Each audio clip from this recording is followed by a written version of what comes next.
In this video, you're going to learn about the structure of atoms and their electron configurations as constructed in a Bohr model. We're going to start out with hydrogen. First, we're going to place an H there for the symbol hydrogen and write out hydrogen. And we need to make a model of hydrogen. To do that, we need to look up on the periodic table that hydrogen has one proton and a mass number of 1, so that means it has 1 proton and 0 neutrons. Well, if it has one positively charged proton, then unless it's an ion, it'll have 1 electron as well. And we're going to place the electron right there on this first ring. Now this first ring represents the first energy level. See, electrons can only inhabit certain energy levels. They can only have a certain amount of energy that's allowable by the atom. Now the energy levels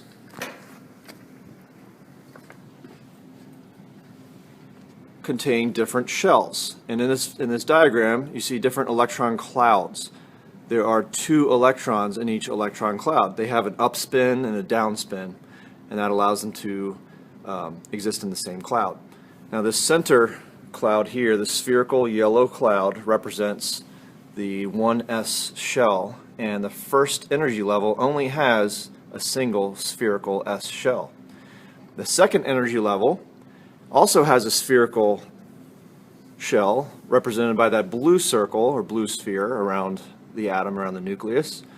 But the second energy level also has 3 of these P-shaped shells. Looks sort of like the infinity sign up and down there.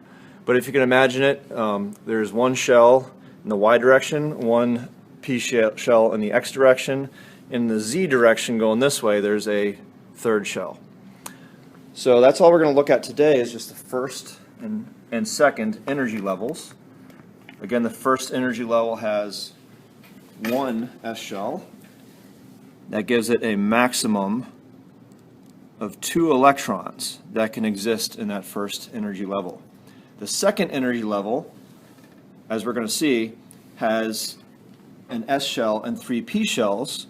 So that's a total of 4 shells in the second energy level. With 4 shells, each having 2 electrons, it'll have a maximum of 8 energy levels. So we'll see that in a moment. So let's move on to that. Let's look at the element lithium. Lithium is number 3, right? Li, lithium. It's the third one on the periodic table. So take a look at that. It's got an atomic number 3, so that means there are 3 protons, and its mass number is 6.941. So that rounds to 7, has a mass number of 7. So that means there are 3 protons and 4 neutrons. We've got the nucleus. Since there are 3 positively charged protons, it'll have 3 electrons. So this is what it looks like. There's a maximum of 2 electrons in that first energy level, and we're going to put the third up here.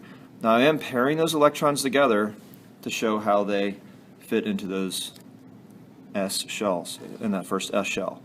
And this first electron is going to exist in the s shell of the second energy level. Let's move it way up, and we're going to look at the next element down, and that's sodium. So I'm going to flip this paper to the back side to element number 11. It's Na, sodium.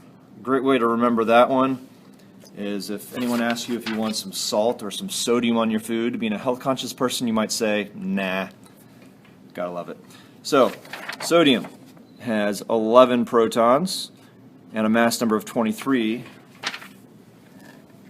So its primary isotope would be a 12 neutron nucleus. There we go. So there's 11 positive protons and we need 11 negative electrons. So our first energy level has 1, 2 electrons. And our second energy level is going to have, let's see, we need to get up to 11. So we got 1, 2, 3, 4. Now, remember how I was saying that there is an S shell in that second energy level, but also 3 P shells. So I'm going to use the side over here, the bottom, and the left side over here. Think like north, east, south, west to occupy the space with electrons, and they're going to pair up.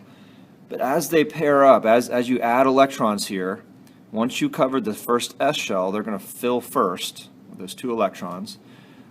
Then the 5th electron is going to go there, total of 5 so far. The 6th is going to go down here, and the 7th up here. And then, as we add more, they pair up in those P shells. Alright, so that's a total of 10 electrons. And since we're looking for 11 electrons to match up with the 11 protons, the last electron is going to go in the 3s shell, or the S shell in the 3rd energy level. And that's what sodium's going to look like. So if you want to take a little note, we'll move back to lithium. Just want to take a little note here. Note to self, the 2nd energy level has a maximum of 8 electrons. 8 electrons. There we go. And that's the only thing you'll need to remember for this. As the atoms get larger than 18, so after argon, and then number 19 and 20, potassium and calcium, following those elements, the rules get a little funky. But as for these smaller elements, this will do. All right, thank you very much for listening.